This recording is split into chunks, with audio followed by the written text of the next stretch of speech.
votes. And I realize I was somewhat remiss when in my ALDEF column, the Asian American Legal Defense and Education Fund, where I talk about Michelle Steele and Jay Chen's California 45 race. I realize I shouldn't have said Michelle Steele won. I guess it was important for me to say Michelle Steele won because she won by lies. She won by slurring Jay Chen, her Asian American Democratic opponent. But I was jumping the gun. I should not have said that Michelle Steele won her race because apparently, even though I go to the California Secretary of State site and it says that all precincts have been reporting, but they're partially reporting. So if you look at, say, some of the numbers at, say, any of the networks like CNN, MSNBC, they'll say Michelle Steele is ahead. But she's so far ahead right now that you can pretty much say she has won. And I think to prove my point, it's the only reason why she's won is because she has lied about Jay Chen, slurring Jay Chen, saying he was a communist sympathizer, saying he was teaching Chinese Communist Party propaganda. This is Michelle Steele, the Republican, right? So this is actually taken from the website, the California Secretary of State website. Michelle Steele is ahead in the bottom number 53.8 to 46.2 district wide in California 45, which is a weird hodgepodge of Orange County, which includes white districts and also Little Saigon, right? Hence why Michelle Steele was coming out with the Communist Party lies. But in LA County, you can see LA County, Jay Chen won 55.3 to 44.7%. And this is how you can rejigger the lines and make it tough for people to make it tough for some candidates. I mean, this was a setup for Michelle Steele. And she still had to resort to lies. She still had to resort to Trumpism, which is, by my definition, it's not the big lie. It's not, oh, someone rigged the election, but it's some of the little lies that helps separate you from your opponent and gives you a victory, as is the case with Michelle Steele, where she lied about Jay Chen. Jay Chen, who's a good guy, who is a Navy veteran, an intelligence officer. He was head of the community college board down in his area, Mount San Antonio. He also, well-educated guy, not a neophyte in politics, but he was the subject of lies by Michelle Steele, and the lies sank him, I think. Had to. If you're a Vietnamese constituent in California's District 45 and you see, oh, here's a guy who's a communist sympathizer, here's a guy who is teaching Communist Chinese Party material, you're freaking out. You're saying no to Jay Chen. Thank you, Michelle Steele, for lying to us. But that's what happened. I didn't think they knew that Michelle Steele was lying, even though the LA Times did a big story. But this is important. It's important to point out this race because a lot of the races that could make a difference in the House going to, well, it's undecided at this point, right? Right now, the Republicans have a 212 to 204 lead. The Republicans just need 6 more seats. The Democrats are strong in about 10 seats, but they need 4 for sure to get over to that 218. You need 218 to be the majority. One of those 4 could have been this race, the Michelle Steele, Jay Chen race. Were it not for, well, maybe it was the redistricting, the changing of the lines that may have benefited Steele. But her lies helped put her over the top. I mean, look, Jay Chen won LA. You can see this is from the California Secretary of State's webpage this morning. Jay Chen won the LA part of that district. He lost Little Saigon. And how can you not say this was an example of Asian hate transgression against another Asian? It was a lie. It was Trumpy. It was disgusting. I'm so upset about this. And that's why I want to talk about it as much as I can when it's relevant. It's relevant today because, like I said, there's only 4. There are 4 districts, like including some in California that are like neck and neck, and some aren't counted. They have a lower percentage of votes counted. So I think that the Jay Chen, Michelle Steele races, like in the 60, 70%, have been counted, and Steele has the lead, built by lies. Some other races are still in the 30, 40% vote count tally, according to the website, and they're at play. But this could have been the Jay Chen, Michelle Steele, California 45, could have been one of those districts that could have still, we'd be talking about as up for grabs, as potentially determining if the Democrats take the House. But now that's firmly in the R category. It's still, like I said, it looks likely that the Republicans are going to win the House because they already have about 212. They need to get to 218. That's 6 more. But an outside shot for Democrats at 204 to get 14 more seats to take the lead in the House. Let's see. I mean, I was a little premature when I wrote my column on the ALDEF blog to say that Michelle Steele had won, but I misread the California Secretary of State's website where it said that all the precincts had been counted. It was partially counted. But now it looks like 60, 70% have been counted, and her lead is insurmountable. But we shake our heads because it was a lead built on lies. So let's talk about Catherine Cortez Masto, because that's an important Asian American story. I will in a second, but first let me say hello.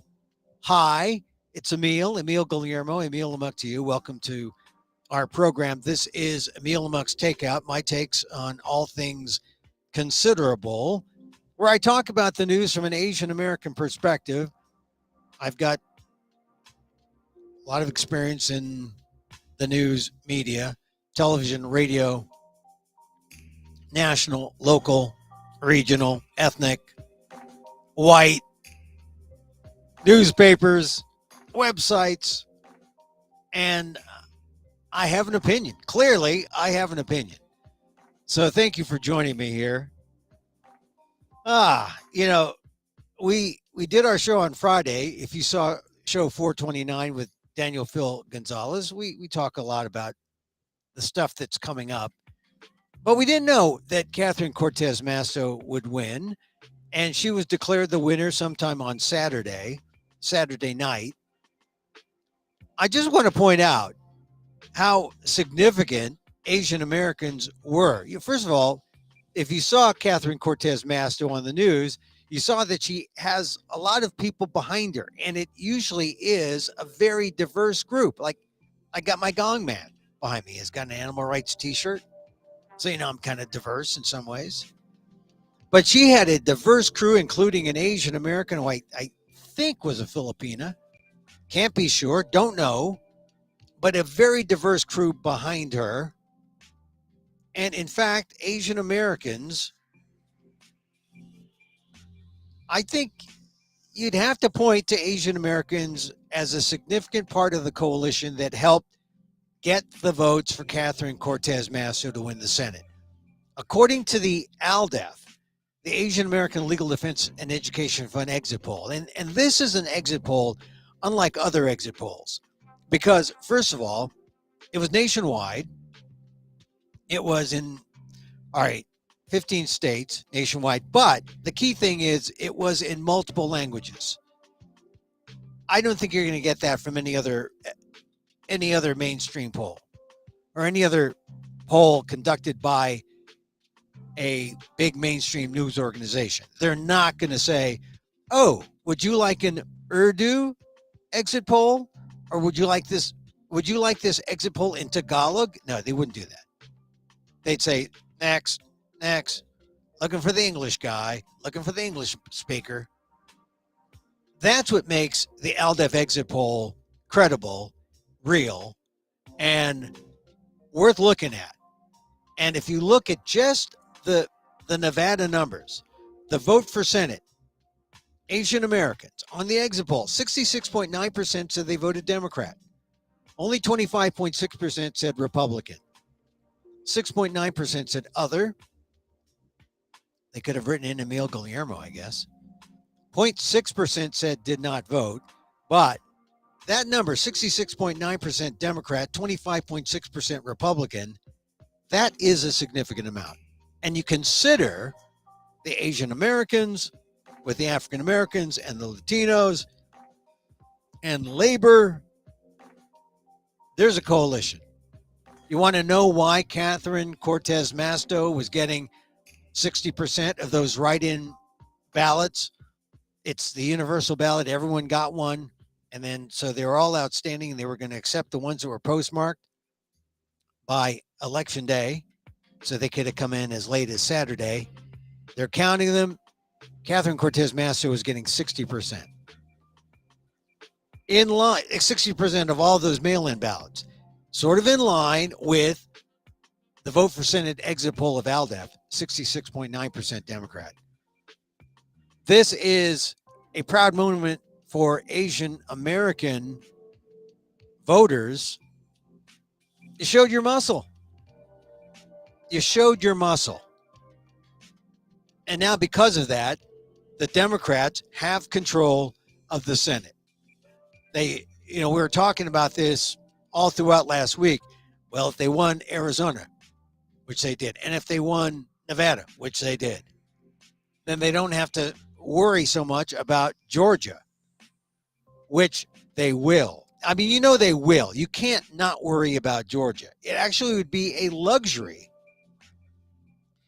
to win Georgia, because then you wouldn't be held hostage by a Kristen Sinema of Arizona or by a Joe Manchin of West Virginia. You can just say, we got 51 votes. Go off and be independent. We'll take you on with 50. And then we'll tie break with Kamala Harris because she needs to do something.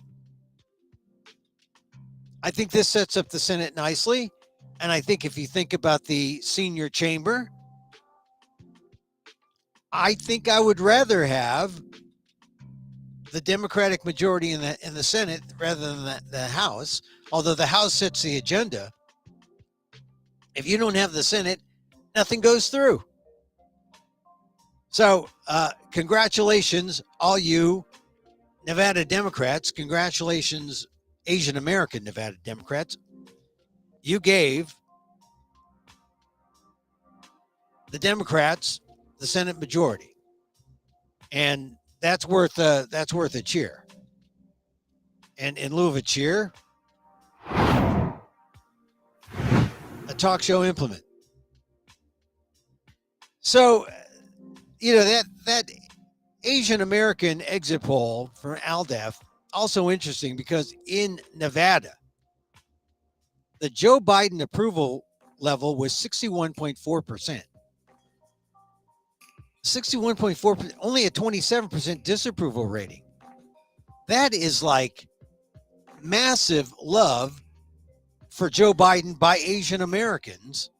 That's more massive than Asian Americans were nationally, more massive than the generic exit poll, which had the Joe Biden approval at something like the 40s, low 50s, 61.4% Asian Americans, an Asian American exit poll in Nevada.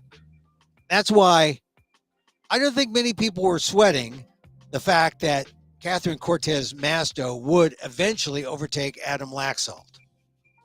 Okay. Now, here's something that's interesting that'll show that, all right, they like Biden and they aren't fond of election deniers generally. That's what they say is the reason why we saw a great number of Democrat voters and we didn't see a red wave.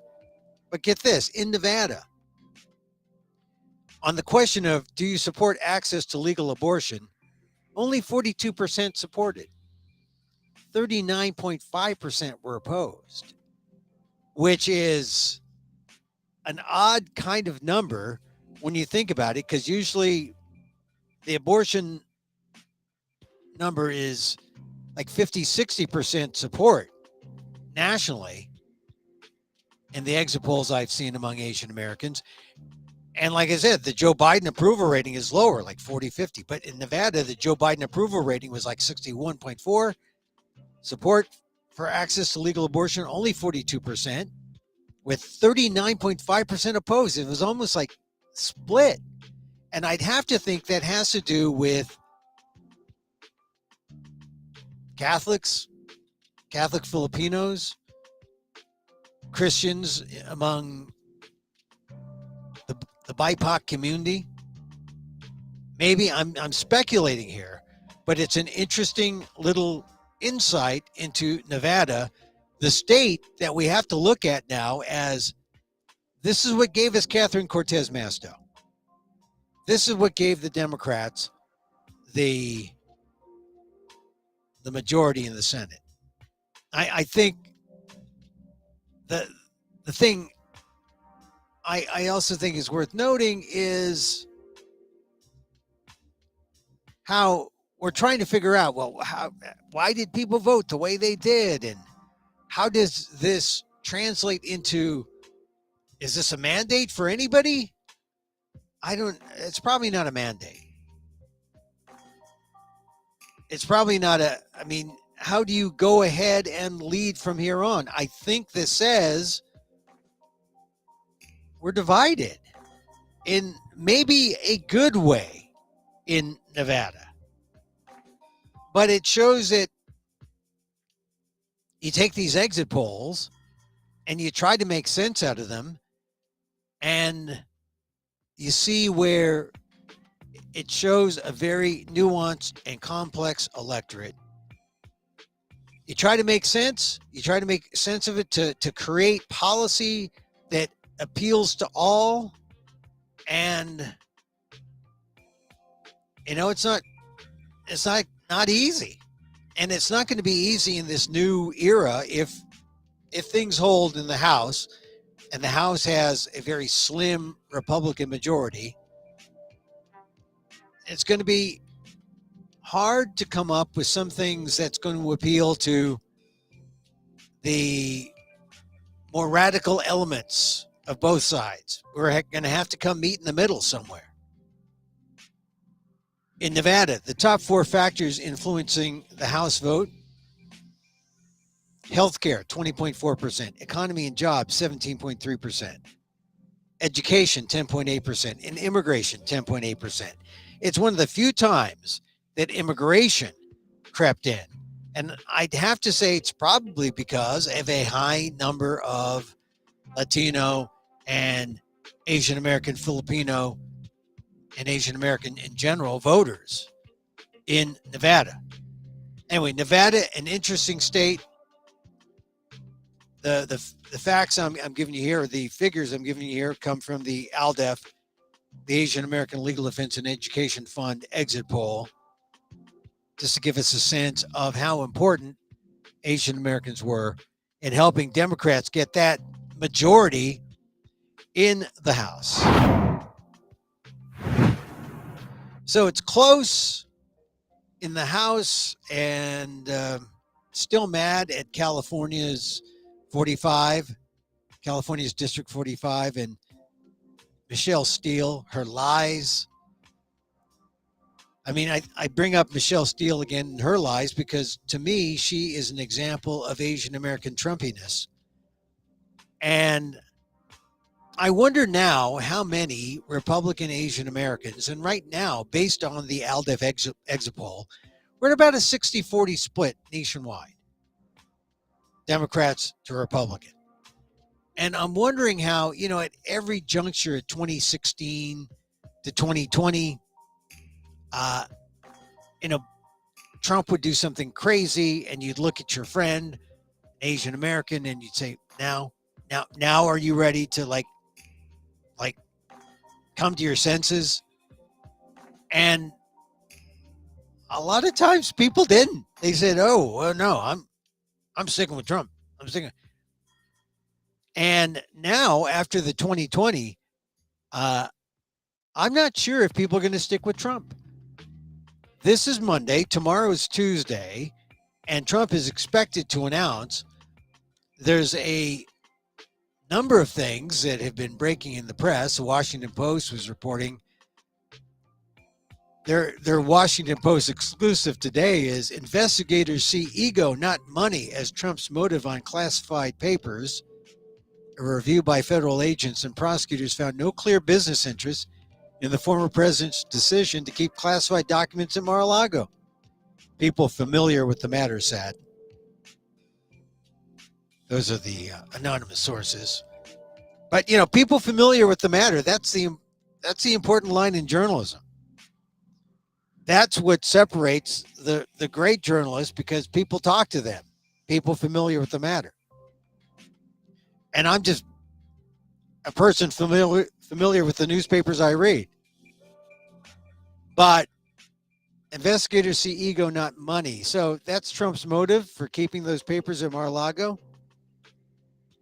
Then I guess he wouldn't mind going to jail over that, because there's the amount of evidence against him in that case is growing. The chance of indictment is high in that case. We have Fani Willis in Georgia, and she's got a case brewing against Trump. We may see some kind of criminal indictments against Trump coming out in the next couple months. Is that the kind of candidate that Republicans want, especially after the 2022 midterms, that have already labeled Donald Trump the loser or a loser, and all his acolytes have been losers? And now he's going to be more than likely indicted, facing a criminal indictment in at least one or two possible cases. Is that the kind of president we want in America? I don't know. The other sub-story that is broken today is that foreign governments spent over $750,000 at the Trump Hotel. These are people like from Qatar and Malaysia spending like $250,000. And they're going to have to look to see if those visits by Qatar and by Malaysia coincided with votes that involved the governments or some kind of action, because that would definitely seem to be a kind of quid pro quo, like, hey, I'll stay at your hotel. You pass some or get some favorable stuff passed about my country. This is the whole thing about if Trump properly put distance between himself and his businesses at the time he took over as president. A lot of people pointing fingers at just this sort of thing. And now we get this new report that shows that foreign governments, if the Trump Hotel right there at the post office, the old post office, They're in Washington. They're doing business. They're spending. They know it's going to Trump. Did Trump put enough distance between him and the money? I don't know. Something tells me I don't think so. But this is significant. This is why you want someone who is not looking at government as a business proposition. You don't want a business person in the presidency. And a lot of people said, oh, thank goodness, we got a business person running. He's going to be good. No. Business people think about profits. They think about themselves. They don't think about the people. Politicians who are truly invested in governance are thinking about the people, not about themselves, not about their private businesses. And if they're thinking about themselves and their private businesses, they have no place in government. This was the anomaly that was Donald Trump, and is why, another reason why Trump in 2024, I don't think so. I don't think so. All right. Some other things in the news today. The big one, of course, for Asian Americans is that you got President Xi of China and Joe Biden in Indonesia. And all throughout the weekend, interesting coverage. Not a whole lot, unless you're getting a news source that was international. Everything is sort of like, oh, look, there's Ferdinand Marcos Jr. in his Barong Tagalog, the see-through shirt, right? Everyone's in a suit, Western suit. And there's the picture, the video I saw, Bong Marcos in his white Barong Tagalog. And, as important as these other countries are who are part of ASEAN, the big show is, frankly, the U.S. and China, right? And in everything, what happens anywhere in the world, it's the U.S. and China. And everyone's saying that they're looking at how the U.S. deals with Russia and Ukraine, because if the U.S. wavers at all, then that'll be a signal that, the U.S. isn't committed. The U.S. isn't committed to following up and making sure. I mean, not living up to their pledges. And so China especially, if they sense any kind of weakness in U.S. support of Ukraine, well then, boom, you can bet, split focus of the U.S. maybe, that China might get a sense that, they have the upper hand if they want to go into Taiwan. But no, Biden was very clear. He believes in the one policy, or the one China policy. He also believes in Taiwan as an ally, and that the U.S. will go in and help Taiwan if it finds itself in some kind of problem. I'm trying to speak diplomatically here. But, I mean, I think that's the best you can hope for. They spoke for 3.5 hours, right?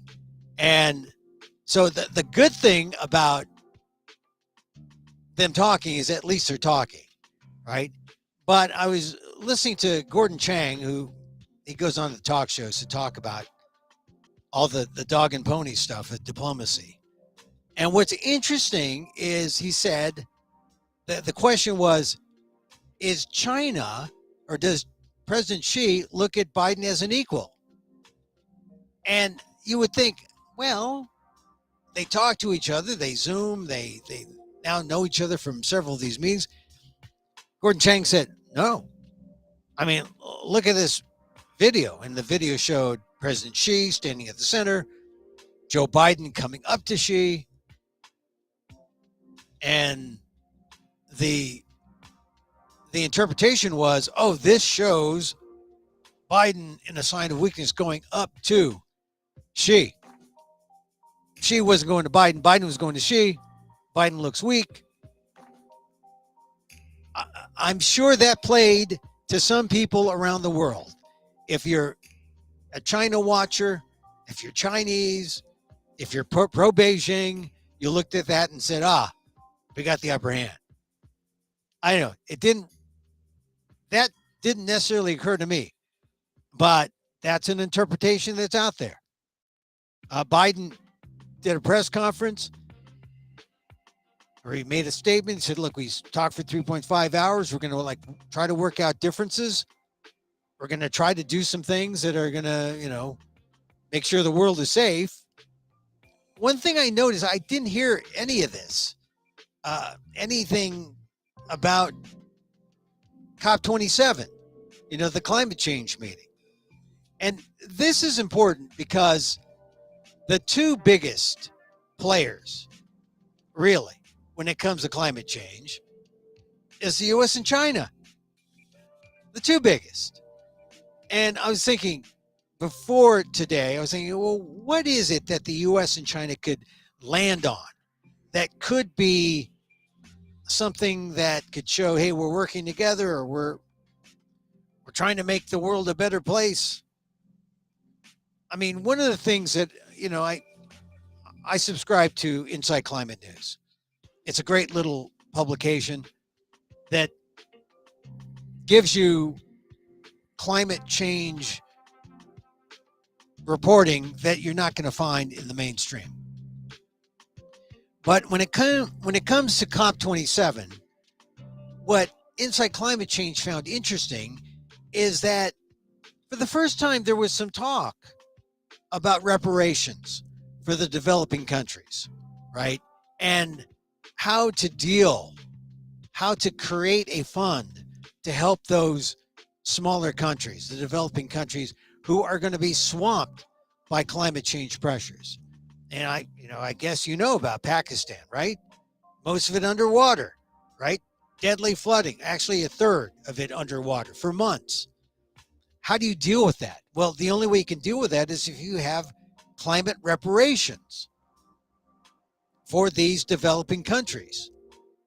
And last week, when COP27 took place, you had, for the first time, countries were coming together saying, here's some money we're going to put aside to help these developing countries. And they call it reparations for the damage done by the polluting first world countries, right? So you had Germany pledging 170 million.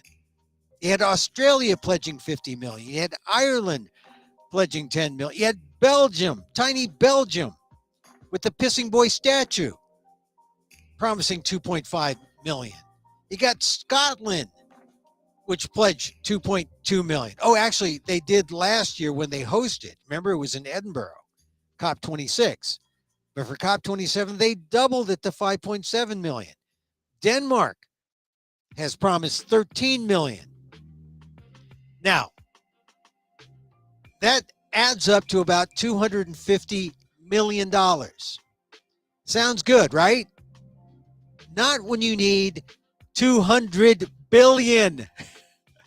$200 billion. They have commitments of 200 million and 250 million rather. And the need is 200 billion. So I don't know if you're feeling optimistic about climate change. I mean, feeling optimistic about, we're being responsible. Remember, any of the COP27 coverage of Biden in Egypt was, great. We're meeting our goals by 2030. We're going to do all this stuff. A lot of talk. I don't want to say it's hot air, but here, out of 250 million that have been promised for reparations when the need is 200 billion, guess who has not contributed to this? The U.S. and China. The U.S. Now, wouldn't it have been nice? We go from COP27 and they meet at the ASEAN, conference, in Indonesia? What if Xi and Biden get together and say, "Oh, you didn't get kick into that money into that fund either"? Oh no, did you? Oh no, I didn't either. Oh, let's get together and say we'll throw in a couple $1 million, make it look good. I mean, there's an opportunity to do something, but you know, the two biggest carbon emitters, the U.S. and China, you know, they haven't committed to this fund, and the U.S. hasn't. Maybe there could be something, but Inside Climate News says what the U.S. is talking about are these carbon markets. And we'll have to do a show on the carbon markets because this is an idea that comes out of California. So if you're an Asian American, right, in California, you know about this because this is why people, like big polluters say, hey, I'm not going to do anything about polluters or my pollution. I'm going to pay people to plant trees. And for every time I pay someone to plant a tree, I'll be able to feel good about pollution, about polluting. I mean, that's the kind of pay to play kind of idea behind carbon markets. Get used to that because I think that's what the U.S. is going to do. Instead of giving reparations, they're going to say, look, we're opening up these carbon markets, which is kind of a good idea, but also kind of is it really rational? If you got your big polluters saying, hey, I want to continue polluting. I'm going to pay all you people out there to plant trees and do the mitigation for me. They pay. They do nothing to mitigate their pollution, their own pollution. But these other people with the dollars, they plant trees or do something like that.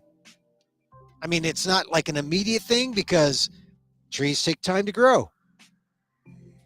But that's when you hear people say, oh, we're going to go with carbon markets. This is how the corporate world gets to have their cake and eat it too. This is how the corporate world can be a big polluter, and also it enables them to pollute because they'll pay a fine. They'll pay a fine for other people, other environmental groups to plant trees, and that'll be a credit to say, okay, we can pollute up to this amount because we paid for this number of trees. So it's all going to balance out in the end, right? Maybe in theory. But I'm of the mind that it's better if you make the polluters stop polluting.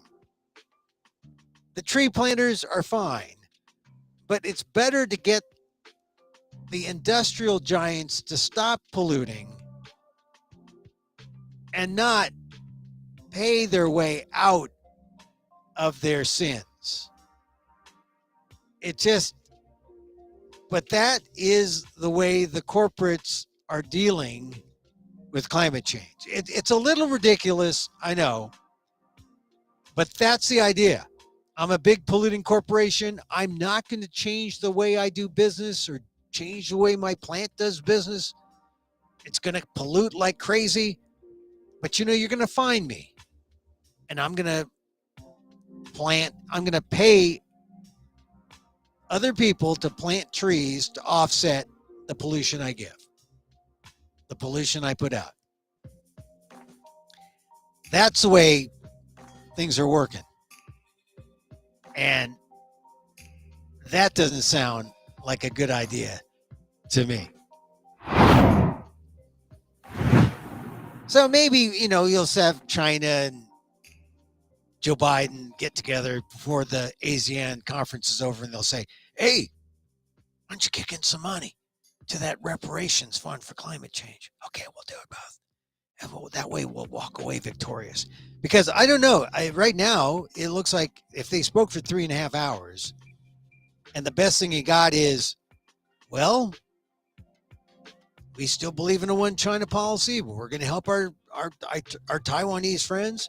If you have Taiwanese relatives, if you're an Asian American from Taiwan, does that make you feel safer? I mean, I think I trust Biden. I trust Pelosi that they're going to be there to help But frankly, I don't know. I don't know. It just seems like this is another.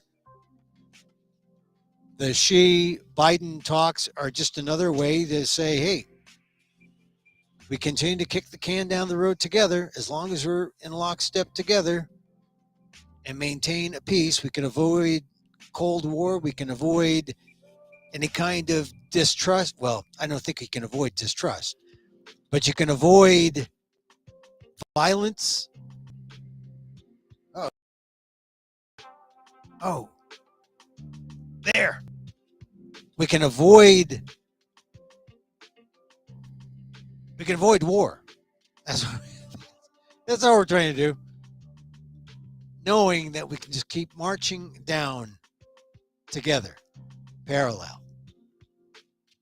That's a plus. I mean, the biggest plus is that the people at the ASEAN conference were buzzing about Biden's victory, Biden's midterm victory. Usually, the midterm, the whoever's the sitting president gets hosed, as they say, not Biden. So pep in his step, and I think the pep is going to get peppier if Donald Trump on Tuesday says he's running. I hope Donald Trump doesn't say that. I hope that Trump tomorrow says, well, I'm just thinking about it. Or I don't know what he's going to say. But if he does decide to run, just like that headline in the Washington Post, it's all ego. It's all about the ego. All right. I was going to talk about Sherry Chen. I will briefly. You know, I've been writing about Sherry Chen, Chen, Sherry, or Sherry, for a long time now. I wrote about her in 2015 when I was writing for NBC News. Sherry Chen was facing 25 years in prison and $1 million in fines for spy allegations. She's a National Weather Service hydrologist. This is back in 2015. She had the charges dropped by federal prosecutors. And then they harassed her again after they dropped the charges. This time, they had placed her on administrative leave, and then they proposed to terminate her from federal employment. And so they said, now Sherry Chen is a scientist, but because, and this is the thing about how important China is to Asian Americans. Because if China is looked at suspiciously and looked at negatively by the U.S. government, for some reason, Asian Americans are also looked at suspiciously because the government is very basic and cannot distinguish or cannot determine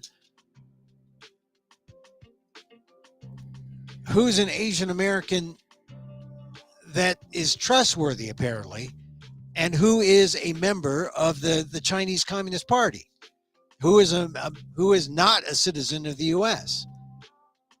It's called racism, right? And xenophobia. You see someone, they look Asian, oh, they must be Chinese Communist Party. I mean, this goes back to the Jay Chen thing, where Michelle Steele accuses Jay Chen of being a Chinese communist sympathizer. It's xenophobic, it's hate, it's real. And it's not just in like that instance with Michelle Steele and Jay Chen. Sherry Chen, 2015. At the time, she was a 59-year-old resident of Wilmington, Ohio. She saw her life change when charges of spying connected to the sharing of a password to a high-security database was first alleged in October 2014. Then they dropped the charges, and then they went after her, and then they made her lose her job. I talked to some of her attorneys subsequently. She was a mess because of the stress that was put on her. I mean, this is an Asian American woman working as a scientist. Well, that was like from 2015, 2016. Here is the good news. The good news is Sherry Chan has received a $1.8 million settlement from the U.S. Department of Commerce. This is reported by Technology Review. The government's investigation and prosecution of me was discriminatory and unjustified, Chen said in a statement. The Commerce Department is finally being held responsible for its wrongdoing. No one else should have to endure this injustice. And I hope that's true. I hope that no one else has to endure this injustice. But you know that's not true. You know that they had the is it the China Project? The CIA, they went after people. We had one academic the other day who was harassed, and then he was found to not. I mean, he was somewhat exonerated, but since the information about 2014, a judge ruled in 2018 that Sherry Chen's termination was unlawful. That was 2018. This is 2022, 4 years later. And here comes the announcement that she receives $550,000 and an annuity of 1.25 million over 10 years. So the annuity, 1.25 million, it's like 125,000 or so over 10 years.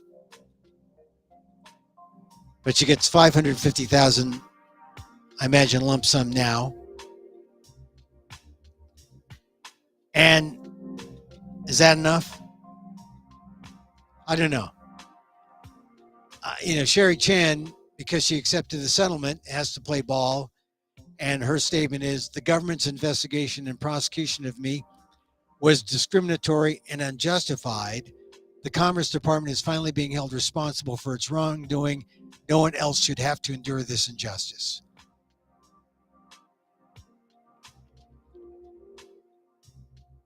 Lawyers at the ACLU National Security Project said Ms. Chan's historic settlement is a victory for her and for Chinese American communities. It makes clear that profiling and discrimination are unacceptable and that the government will be held to account. Well, let's hope so.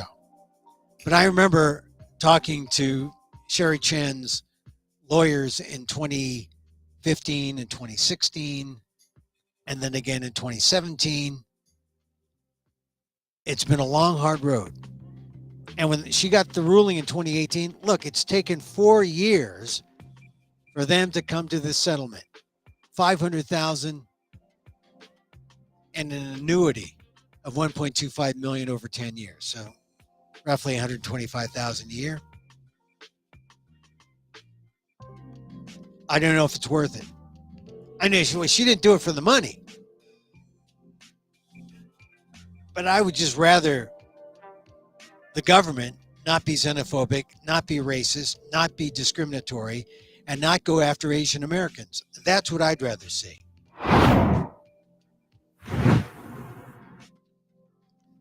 All right. Well, there's a lot of things we covered today. We covered Catherine Cortez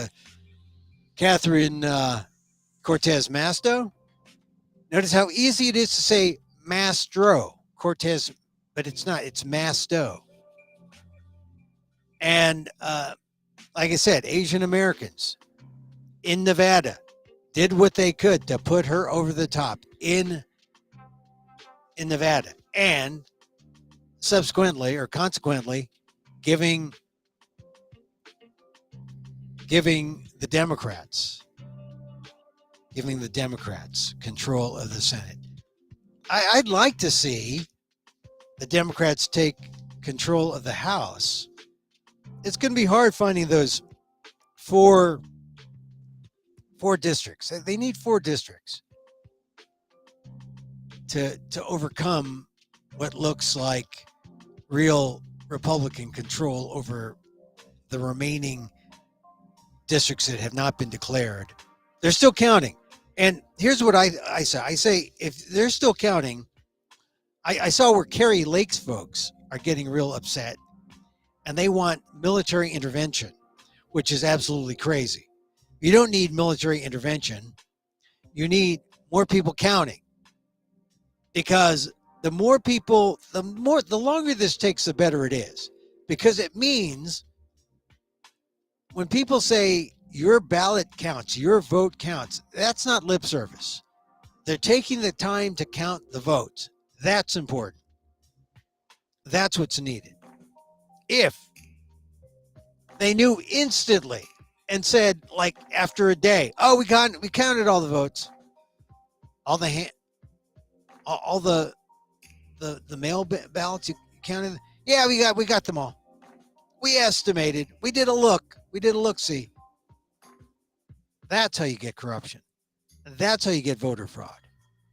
When you have people automatically say, oh, this is the results.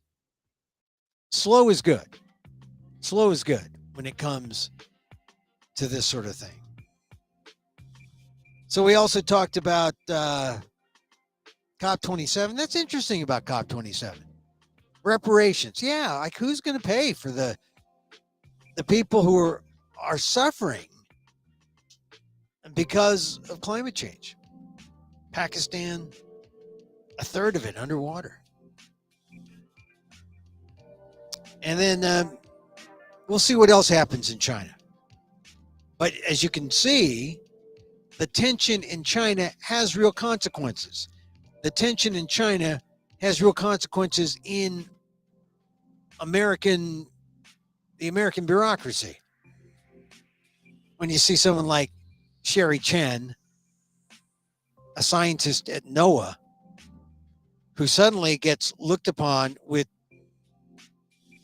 a jaundiced eye, thinking, oh, is she really Chinese American, or is she a spy?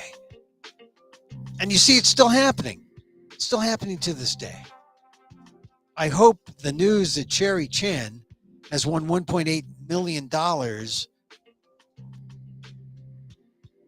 will make some bureaucrats in the federal government think twice, and some bureaucrats within the academic world think twice before they go after Asian Americans, thinking that they are spies, thinking that they are operatives of the Chinese Communist Party.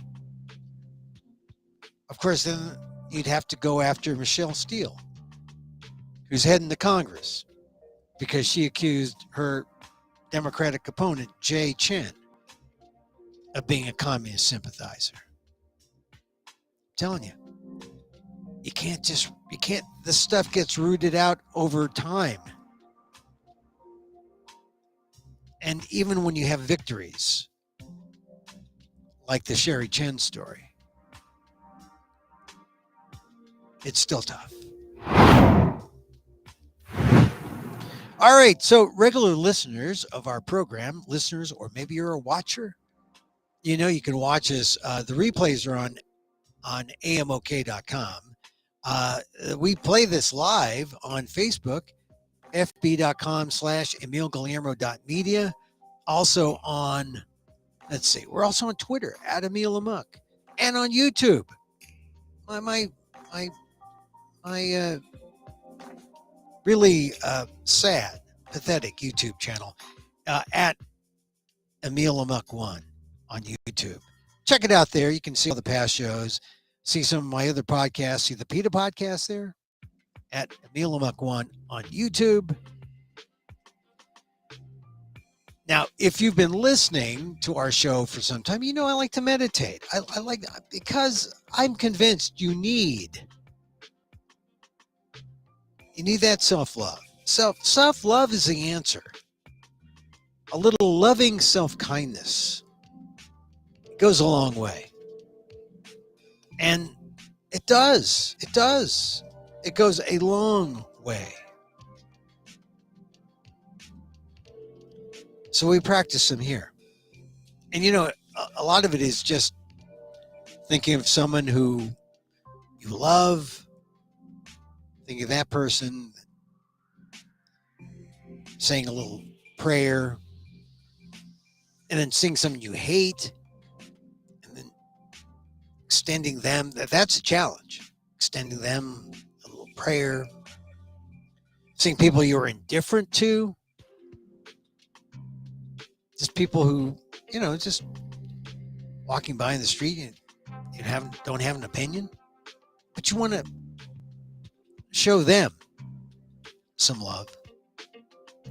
And then there's just everyone else, your dogs, your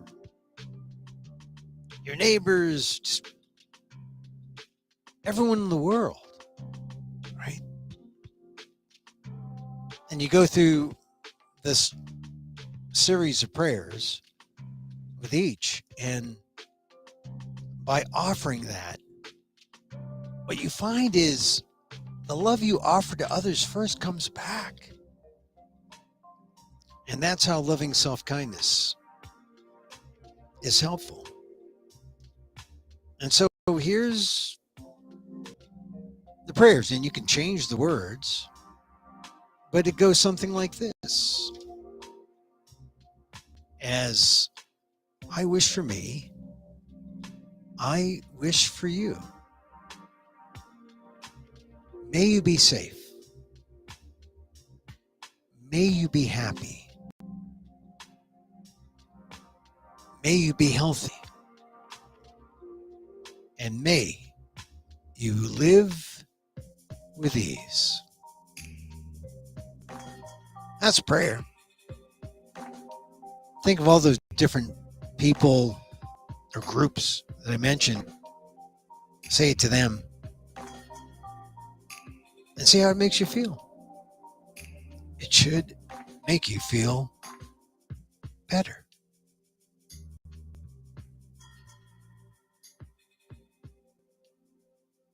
That's it for our show today. Back again tomorrow, 2 p.m. Pacific Live. I'm Emil. Till then, Mahal Kita.